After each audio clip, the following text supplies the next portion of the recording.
a evangelização infantil. Então, se porventura tiver filhos, netos, afilhados, crianças de 0 até 14 anos, venham, participem. Qual que é a finalidade da evangelização infantil? É justamente trabalhar por meio da ludicidade, ou seja, da brincadeira, as questões morais do Evangelho do Cristo e as premissas básicas da doutrina espírita.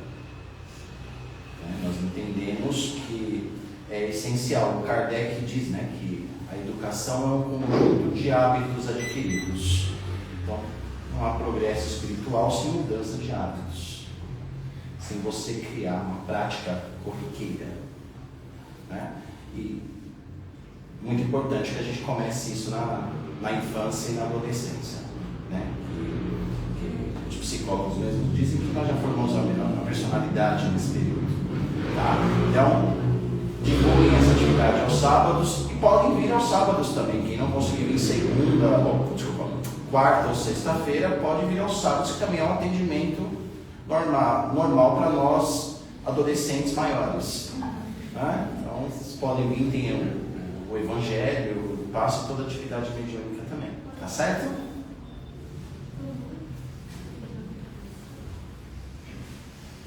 Vamos então, nesse momento, nos desligar das coisas externas, da correria do nosso dia a dia, dos nossos problemas, levando o pensamento a Deus nosso Pai, Jesus nosso Mestre, buscando entrar em sintonia com os amigos espirituais presentes aqui conosco, sentindo a psicosfera desta casa, agradecendo a oportunidade de estarmos aqui por esses momentos, podendo refletir sobre o Evangelho de Jesus, podendo estar aqui cuidando de nós, buscar respostas para as nossas indagações, confortar o nosso coração das intempéries da vida. E assim, agradecidos por estarmos aqui mais um dia, junto com esses amigos espirituais que estão aqui conosco, pedimos licença para dar início às reflexões do Evangelho do dia de hoje, dizendo: Pai nosso que estais no céu, santificado seja o vosso nome. Venha a nós o vosso reino e seja feita a vossa vontade, assim na terra como nos céus. O pão nosso de cada dia dai-nos hoje, perdoa as nossas dívidas, na medida que aprendemos a perdoar os nossos devedores. E não nos deixes cair em tentações da vida, livra-nos de todo mal. Que assim seja, graças a Deus e graças a Jesus.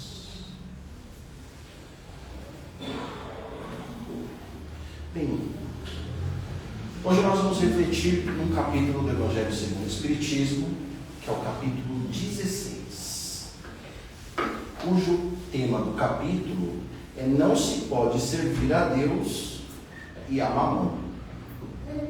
Nós vamos refletir sobre esse capítulo do item 9, que é uma orientação dos Espíritos, cujo título é A Verdadeira Propriedade.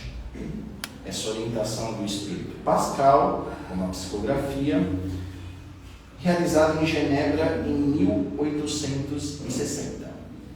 Para aqueles que são mais novos aqui na casa, que estão visitando a casa, eu sempre costumo dizer como é estruturado o Evangelho segundo o Espiritismo. O Evangelho segundo o Espiritismo, cada capítulo se divide em 3 partes. A primeira são as passagens de Cristo, a segunda são os comentários de Kardec, e a terceira passagem são as orientações dos Espíritos. E Espíritos que foram evocados em diversas partes, cujas suas psicografias foram selecionadas por Kardec por uma equipe espiritual e foram editadas no Evangelho segundo o Espiritismo.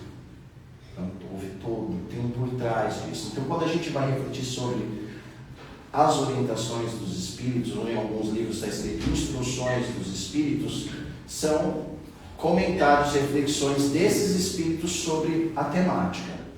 A temática é: não se pode servir a Deus e a Mamon.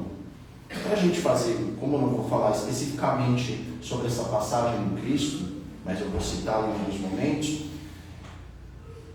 Deus, nós já entendemos o que significa. Na pergunta 1 do livro dos Espíritos, os Espíritos definem Deus para nós dizendo que Deus é a inteligência suprema e a causa primária de todas as coisas. E a partir dessa pergunta, a 2, a 3 e a 4, você vai ter aí 30 perguntas voltadas exclusivamente para Deus. Então nós espíritas entendemos, de uma maneira bem resumida pelos Espíritos, que Deus é a inteligência suprema e causa de todas as coisas. Ah, mas onde ele surgiu? Por que ele existe? Os Espíritos são muito claros. Nós não sabemos, ou nós não temos condições de compreender. Então Deus para a gente, penso eu que a melhor reflexão é essa resposta dos Espíritos. E Mamon? Mamon também é um Deus. É um Deus antigo. O Deus do dinheiro. O Deus do poder. O Deus da fortuna. Então, quando Jesus fala não se pode servir a Deus e a Mamon, é que nós não podemos ter dois senhores. Como é que eu posso servir aquele que é a inteligência suprema e causa primária de todas as coisas, inclusive da minha criação, com um outro Deus, que é voltado às coisas temporárias? Por isso que nós vamos refletir sobre esse capítulo. A verdadeira propriedade, que é o que o Pascal chama a atenção. O que seria a verdadeira propriedade? Vamos traduzir palavra por palavra. O que é algo verdadeiro? Algo verdadeiro, obviamente, é aquilo que não é falso. É aquilo que está em conformidade com fatos e a realidade. A verdade, ela pode ser obscurecida, mas ela jamais pode ser apagada. Por quê? Porque ela é condizente com aquilo que é real e com aquilo que é fato. Existe a verdade. E ela se condiciona dentro dessa condição. Ela se condiciona pela simples ideia de não ser nada enganoso. Ela se prova por si só. Ela não se omite. Isso é a ideia que nós temos pela língua portuguesa do que significa a verdade. E o que é propriedade? Propriedade é aquilo que é próprio. Aquilo que é nosso. Uma virtude, uma virtude é uma propriedade, algo particular que só pertence a você, é próprio de você. Então a verdadeira propriedade é aquilo que não é enganoso, que é real e que é próprio de nós. Nós costumamos também dar o significado de propriedade para tudo aquilo que a gente chama de bens materiais. O carro é minha propriedade, uma casa é minha propriedade. Eu estou falando minha entre aspas, tá? A gente vai refletir também sobre isso. Mas nesse texto, Pascal chama a questão pelo que ele chama de verdadeira propriedade, a propriedade do Espírito. Ele aponta para a gente que a verdadeira propriedade não é aquilo que nós nos utilizamos para as nossas necessidades materiais, para o nosso corpo físico, e sim aquilo que nos pertence e que nós precisamos utilizar para o progresso do nosso espírito. Inteligência, conhecimento, as qualidades morais, ou seja, tudo aquilo que é condicionado à virtude faz parte do que é próprio da gente, da propriedade do nosso espírito. Porque são de uso do nosso espírito. É o que define o nosso livre-arbítrio. Não é o carro, a minha propriedade material, que vai definir quem eu sou. Quem vai me definir são as minhas propriedades espirituais. E ele afirma isso dizendo o seguinte: por que essas são as verdadeiras propriedades? Porque as nossas propriedades é aquilo que não é dado levar desse mundo. É muito fácil nós distinguirmos o que é uma propriedade, a verdadeira espiritual, daquilo que é uma propriedade passageira, material. É só saber o que eu vou levar quando eu desencarnar. Porque nós espíritas acreditamos em 3 premissas. A base teológica do espiritismo se dá em 3 premissas. Todo espírita tem a certeza de 3 coisas: a continuidade da vida após a perda do corpo físico, a possibilidade do espírito voltar à experiência material, e essa possibilidade ser dada em vários planos espirituais, em vários mundos. Essa é a premissa espírita. Então a verdadeira propriedade é aquela que nós adquirimos para o nosso espírito e que nós levamos ela conosco. Eu não posso levar o carro quando eu desencarnar. Eu não posso levar os bens materiais. Porque, agora eu entro na questão. Porque no fundo, nenhum bem material é nosso. Nós só temos o usufruto desses bens materiais. Como assim? Eu trabalhei pra caramba para comprar aquela casa? Exatamente. Ela é só propriedade enquanto você estiver na terra. Quando você não estiver com ela mais na terra, ela passa a não ser mais a sua propriedade. Por quê? Porque não é uma propriedade verdadeira, não é próprio de si. Por isso que nós temos também como premissa a ideia de que Deus a gente serve. Ou que é próprio de si, o Deus de fato, ou o bezerro de ouro, ou a mamon. Então, o que é verdadeiro para nós como propriedade é somente as qualidades morais que nós temos. Tudo aquilo que nós trazemos para a Terra quando nós reencarnamos, e tudo aquilo que nós conseguimos conquistar e acumular de experiência quando nós desencarnamos. E olha que interessante, além dessas propriedades serem as verdadeiras propriedades, ninguém pode nos tirar conhecimento, virtude. É algo que quando o espírito adquire, ninguém pode nos tirar. Ninguém pode entrar na nossa mente e tirar aquilo que a gente pensa. Ninguém pode querer forçar você uma condição moral que você não tem, sendo ela algo positivo ou negativo. Então a única riqueza que nós conseguimos acumular são as riquezas espirituais, que são as virtudes. O que são essas virtudes? O que é virtude? Eu vou fazer de uma maneira bem resumida, falar de uma maneira bem resumida e didática. Vou tentar ser didático. A virtude é o comportamento que eu tenho a partir de um conjunto de hábitos. Por isso que Kardec disse, eu disse no começo, que educação é um conjunto de hábitos adquiridos. Porque é por meio da prática repetitiva de um bom hábito que esse bom hábito vai virar uma virtude. A virtude é quando ele já pertence a mim. Eu não preciso mais que a minha mãe brigue comigo de manhã para me escovar os dentes. Muito menos acordar cedo para ir para a escola. Por quê? Porque a repetição desse hábito, a conscientização da necessidade de eu me higienizar de manhã, né? Saúde bucal, enfim, não sou nenhum dentista, mas é assim que fala, acho, né? Você cuidar da saúde bucal, fez com que eu criasse a virtude de escovar os dentes todos os dias.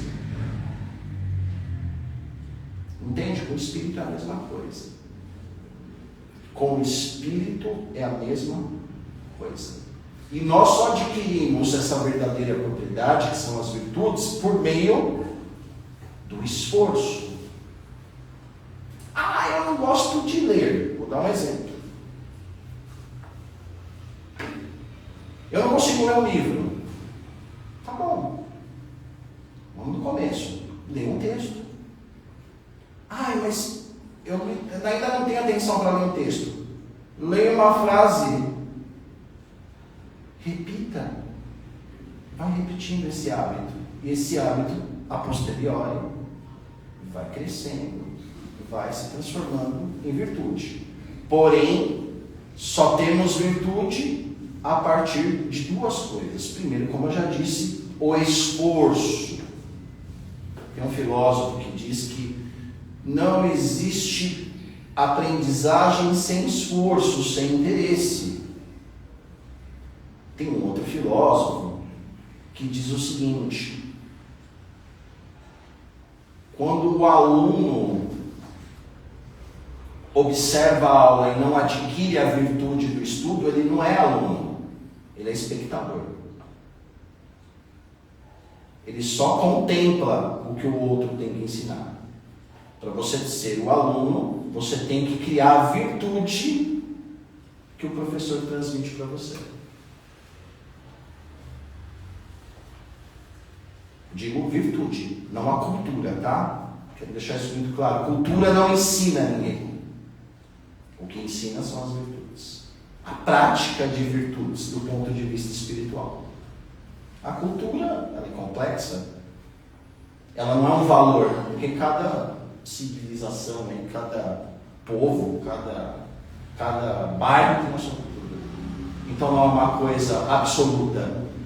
Não é próprio de mim. Eu posso adquirir cultura, mas quem define o que eu quero adquirir são as minhas virtudes, o meu valor moral.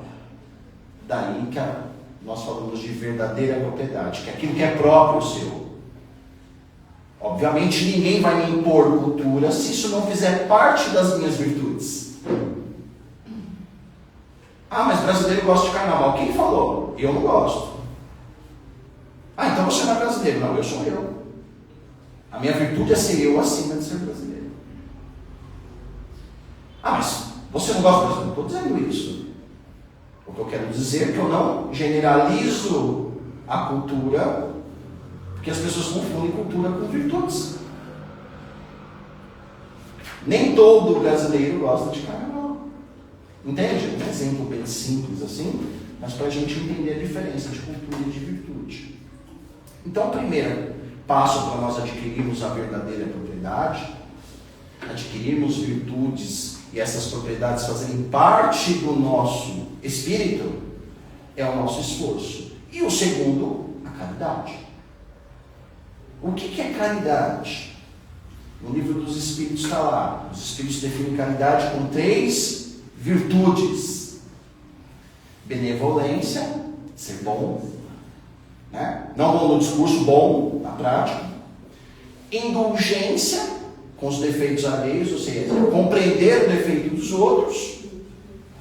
E perdoar as ofensas. É BIP. Benevolência, indulgência e perdão. São as grandes virtudes a serem alcançadas por meio da caridade, que nos auxilia no progresso espiritual. Como diz Kardec, fora da benevolência, indulgência e perdão, resumindo, fora da caridade, não há salvação. Não vai ser um amuleto, não vai ser eu dizer que eu sou bom, que vai desenvolver minha verdadeira propriedade, as minhas virtudes. É a prática disso conosco por meio do esforço e com o próximo por meio da benevolência, indulgência e perdão, que eu vou adquirir a verdadeira propriedade. E aí eu vou aprender a amar. Por que é o amor? O amor é a maior das virtudes. Quando eu adquiro benevolência, indulgência, perdão, respeito, automaticamente eu desenvolvo o amor. Por isso Jesus diz: amar o próximo, ou seja, desenvolva as virtudes com o próximo, do bem, trate o outro bem, da mesma forma como a ti mesmo. Ame o próximo como aprenda a amar a você mesmo. E por que nós estamos falando disso? Porque no plano espiritual, a moeda corrente, vamos dizer assim, são as nossas virtudes. Lá não vai ser o fulano de tal que foi X ou Y na Terra, que foi o doutor na lei na Terra. Lá não vai ter esse critério. O critério vai ser moral. O que nós fizemos com o nosso tempo, as nossas ações aqui na Terra, conosco, com o próximo, os nossos esforços que nós fizemos para a aquisição dos bens, das verdadeiras propriedades espirituais, é o que vai contar no nosso currículo Lattes espiritual. Não são os títulos da Terra, como diz no livro e no filme do André Luiz. São as virtudes que você teve na Terra. Não foi o que você viveu na Terra, mas as escolhas que você fez dentro das experiências que você passou. A indulgência que você teve com as situações da vida, com o próximo e com você. Como você reagiu perante as intempéries que nós passamos pela vida. Isso são virtudes, é isso que vai contar. É o caminho que a gente faz, a escolha que a gente faz. E a destinação do mundo espiritual, resumindo uma palavra bem mais simples, é para onde eu vou quando eu morrer. É muito simples. Nossa, agora eu virei, eu vou cobrar consultoria, tá? Tô brincando. É muito simples eu saber para onde eu vou no mundo espiritual. Eu vou contar para vocês, tá? Eu descobri para onde eu vou, para onde eu merecer. De acordo com aquilo que eu fiz. Eu não vou nem para o lugar melhor do que eu mereço e nem para o pior. Porque senão Deus não é justo. Se Deus é inteligência suprema e causa primária de todas as coisas, óbvio que a justiça, inclusive no livro dos Espíritos está lá, se não me engano, capítulo 13 do livro 4. Justiça, amor e caridade. Então, Deus não é justo, não tem amor e a caridade é uma balela. Então eu vou para onde eu merecer. Usando uma linguagem, usando uma brincadeira, a gente costuma dizer que vai para o céu ou para o inferno. Para mim tanto faz. Se eu for para o céu, ótimo. Vai ser legal, né? O sonho, né? Se eu for para o inferno também está ótimo. Vou ter muito amigo lá. Então eu vou para onde eu merecer. Eu vou para o lugar espiritual onde as minhas virtudes forem compatíveis. É simples assim. O André Luiz, o Nosso Lar, o filme e o livro, é uma aula, claro, um romance que mostra claramente. Um médico importante, que teve pesquisas científicas altíssimas, só que as virtudes deles não eram as melhores. E chegou no plano espiritual, a verdade não mentiu, né? Ele não teve ilusões, né? Por quê? Porque lá o critério é moral, não é material. O material a gente molda, a matéria a gente consegue moldar, o espírito não. Nós não nos enganamos por muito tempo. O nosso ego pode tentar brigar com a gente, mas é aquele velho ditado: a vida não mente para ninguém e não respeita nosso sentimento. Nós seremos exatamente no mundo espiritual quem nós somos, sem as vestes materiais, sem os títulos. Quando eu falo vestes, não é roupas, né? Eu nem sei que roupa eu vou usar. Espero que sejam as mesmas, porque eu gosto. Mas as vestes do nosso espírito. Uma vez Chico Xavier foi questionado, falando em planos espirituais, ele foi questionado que espíritos estão localizados em planos mais superiores. E ele fez uma resposta muito sábia. Ele diz que nos planos superiores havia mais faxineiras e lavadeiras do que médicos e intelectuais. O que ele quis dizer com essa resposta? Que mais vale a moral, as virtudes, do que a inteligência. Bom, mas a inteligência não é uma virtude? Ela é. Mas você faz o que com ela? Você constrói uma bomba e mata os outros, ou você ajuda o seu próximo? Ela pode ser uma virtude para o bem se você usar a inteligência como instrumento para o bem. A maioria dos espíritos, dos romances espíritas, cai como? Pelo uso ruim da inteligência. Numa outra situação, perguntaram para o Chico Xavier, falando de nosso lar: os espíritas, quando desencarnam, vão para o nosso lar? Aí o Chico Xavier respondeu assim: olha, lá no nosso lar tem muito mais umbandista, católico, evangélico e até ateu do que espírita. O que ele quis dizer com isso? Que não, o rótulo espírita não é uma virtude para você ter um espacinho no céu. Ser espírita não é um privilégio. Ser espírita nos traz responsabilidade. Talvez nos traga, falo talvez porque o espiritismo é livre, cada um tem a sua reflexão, mas o espiritismo talvez nos traga reflexões que contemplem a nossa compreensão, a nossa lógica. Ele auxilia talvez para o desenvolvimento de ser um espírito melhor, porque você pode ter certeza que a virtude não está condicionada à religião. O espírito evoluído não é espírita, ele pode ser qualquer religião ou não tem nenhuma, porque a virtude não é o rótulo, entende? A verdadeira propriedade é a virtude, não o rótulo. Então a nossa posição social, intelectual, não define que espírito que nós somos. O que vai definir é o que a gente faz de esforço para nós e o que a gente faz de esforço para ajudar o nosso próximo. Por isso que a gente refletiu no começo do Evangelho. Que Deus a gente serve? Deus é o mamon, o Deus do dinheiro, da riqueza material.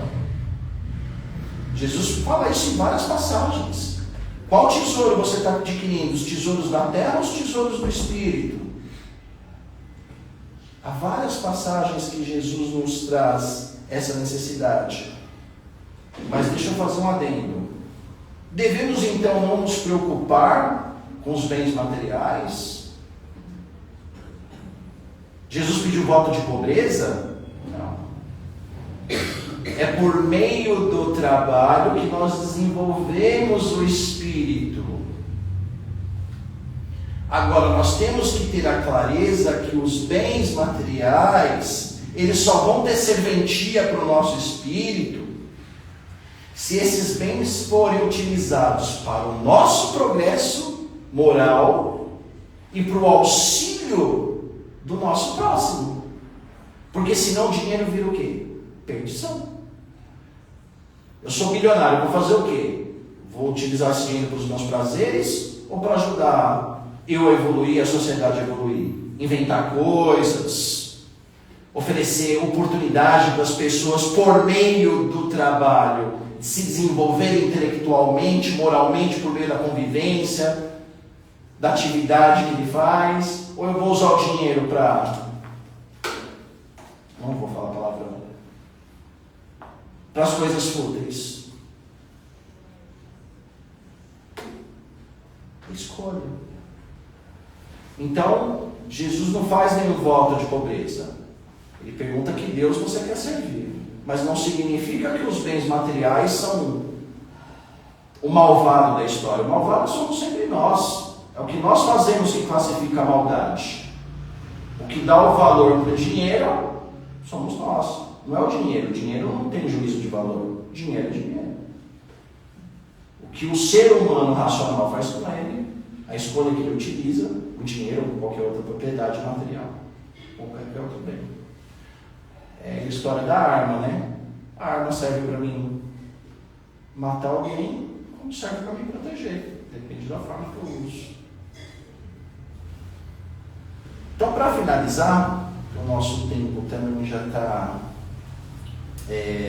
acabando, eu vou pegar uma história do Chico, que está nesse livro aqui. Hilárias e sábias lições de Chico Xavier. Todas essas histórias que eu falei brevemente do Chico está nesse livro do Carlos Bacelli. E eu vou resumir, peço até perdão antes, porque eu sou péssimo para fazer síntese de história, mas vou tentar fazer melhor. Por isso que eu trago minha colinha, tá, gente? Porque eu tenho dificuldade mesmo de sistematizar conhecimento, eu não tenho essa virtude ainda. Então, o que acontece? Nessa história 109, o nome dessa história é Chico e a Irmã Inesperada. Então, em 1951, o Chico estava em um tratamento clínico muito grave. E ele tinha que fazer uma cirurgia, né? De uma hérnia estrangulada. Estou lendo aqui para mim tentar dar o máximo de informação para vocês. Então, ele tinha que fazer uma cirurgia. Em 1951. E aí, o que ele fez? Ele discretamente... Ele estava com grande dificuldade econômica, ele morava com a família dele. Então, discretamente, ele um dia falou: olha, eu vou me ausentar por uns tempos para não preocupar a família dele com a cirurgia que ele tinha que fazer. Porque tinha um custo essa cirurgia. Imagina fazer uma cirurgia de hérnia em 1951. E aí ele foi lá e se internou em Pedro Leopoldo. De maneira anônima, ele foi lá no hospital e falou: olha, está combinado, o médico falou que eu tenho que fazer uma cirurgia, etc e tal. Fez 4 horas de cirurgia, e aí depois da cirurgia, que o pessoal percebeu que o Chico não estava voltando para casa, que ele mandou comunicar aos familiares que ele tinha feito a cirurgia. Tá? E você tinha um grande problema. Ele tinha dificuldade econômica, não tinha dinheiro suficiente para pagar a cirurgia, porque ele tinha que arcar com os custos da família, que não era fácil, né? A família passava sempre por necessidade. Quem nasceu nessa época, ou um pouquinho depois dos anos 70, né? Os anos 70 eu posso falar um pouquinho sobre essa época, não era fácil, né? Não era fácil. A gente vendia o almoço às vezes para jantar, não era fácil. Então ele parou para conversar com o médico e tal. E ele recebeu uma visita de uma senhora. Aí ela foi lá, cumprimentou o Chico. Falou: ó, Chico, eu vou deixar um dinheirinho para você comprar umas frutas, espero que você se recupere. Não precisa, não, fica com esse dinheiro. Né? Chico não sabia quem era, tá? E ela foi no primeiro dia, visitou o Chico, ela estava tudo bem, e o Chico guardou o envelope, porque ele não queria usar o dinheiro para comprar fruta, ele estava ali, sendo cuidado, tá? Ficou alguns dias no hospital. E um belo dia, essa mulher entrou e o médico estava lá com o Chico. E aí, o médico falou assim: olha, você conhece essa mulher? Chico: olha, eu não sei nem o nome dela. Eu acredito que seja alguém, uma benfeitora que a espiritualidade mandou para me dar atenção, para cuidar de mim. Porque eu não conheço ela me visita todo dia. Inclusive ela deixou um envelope para me comprar frutas, né? E eu não peguei.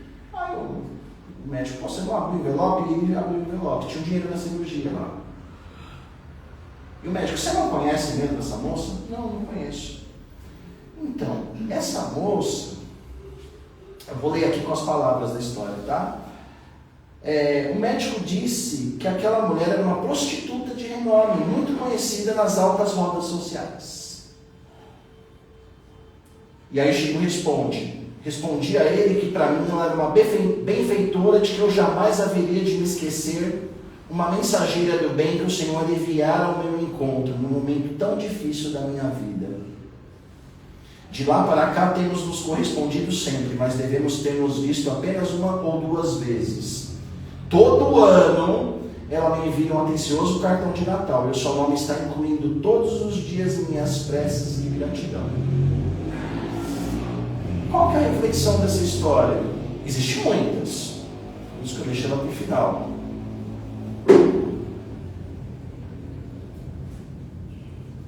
Vou só fazer uma provocação. Aí cada um faça as suas reflexões, por isso que eu convido vocês a lerem o livro.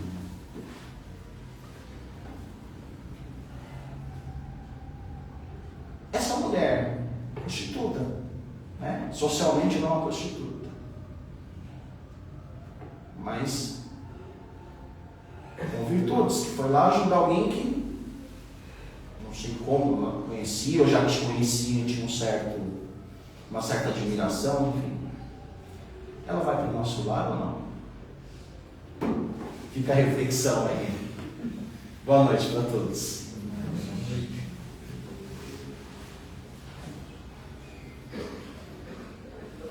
Vamos então agradecer a Deus, a Jesus, aos amigos espirituais, por mais uma oportunidade de podermos refletir o Evangelho na noite de hoje. Que essas reflexões possam ficar em nossa mente, possam ficar no nosso coração, possam nos auxiliar a nós conquistarmos a verdadeira propriedade, as virtudes do nosso espírito. E agradecidos por mais este momento de Evangelho, agradecidos aos amigos, companheiros espirituais, unidos num só pensamento de reflexão, de paz, de felicidade por estarmos relembrando os ensinamentos do Cristo, refletindo sobre essa doutrina que nos ampara e nos consola, essa doutrina dos Espíritos. Unimos esses sentimentos num só e pedimos ao nosso Pai Maior que envie amigos espirituais aqui conosco, que nos tragam energias de paz e equilíbrio, que essas energias perpassem o nosso corpo, atinja cada célula trazendo equilíbrio, paz, que nós possamos ser luzes nessa energia e essa luz ser direcionada por meio dos nossos pensamentos aos nossos lares, aqueles que ali estão, limpando toda e qualquer energia deletéria que lá esteja, que nós ainda, pelas nossas imperfeições, ainda criamos. E que se porventura em nosso lar tiver alguém que não tem um propósito do bem, que ele seja encaminhado, auxiliado, de acordo com a sua necessidade e seu merecimento. Que o nosso lar vire um ponto de luz e que essa luz se multiplique na casa dos nossos familiares, filhos, pais, mães, netos, irmãos. Aquele amigo que tem a necessidade nesse momento de receber essa luz. Que essa luz se reproduza também nos nossos locais de trabalho, lugar este que dá a oportunidade de desenvolver as nossas habilidades, a nossa inteligência, de ser útil para a sociedade. Que o nosso local de trabalho também seja higienizado por essas energias e que atinja que todos lá dividem conosco a mesma experiência, mesmo aqueles que nós ainda não aprendemos a compreender. E que essa luz também busque a todos os necessitados, moradores de rua, pessoas presas, pacientes nos hospitais. Que essa nossa energia possa também atingir os planos espirituais, aqueles que sofrem nos lugares mais obscuros, aqueles que se suicidam, enfim, a todos aqueles cuja essa energia seja necessária, que eles recebam de acordo com a sua necessidade e seu merecimento.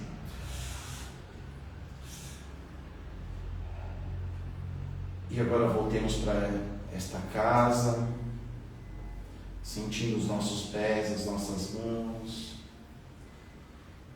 respirando fundo e mais uma vez agradecendo a esta casa pela oportunidade de estarmos aqui refletindo sobre esses conhecimentos.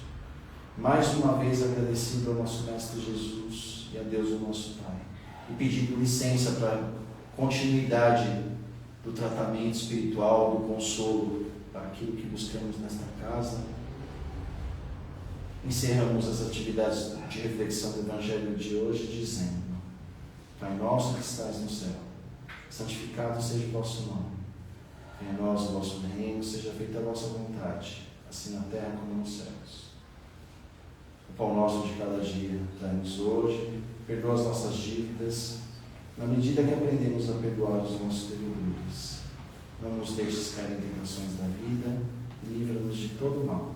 Que assim seja, graças a Deus e graças a Jesus.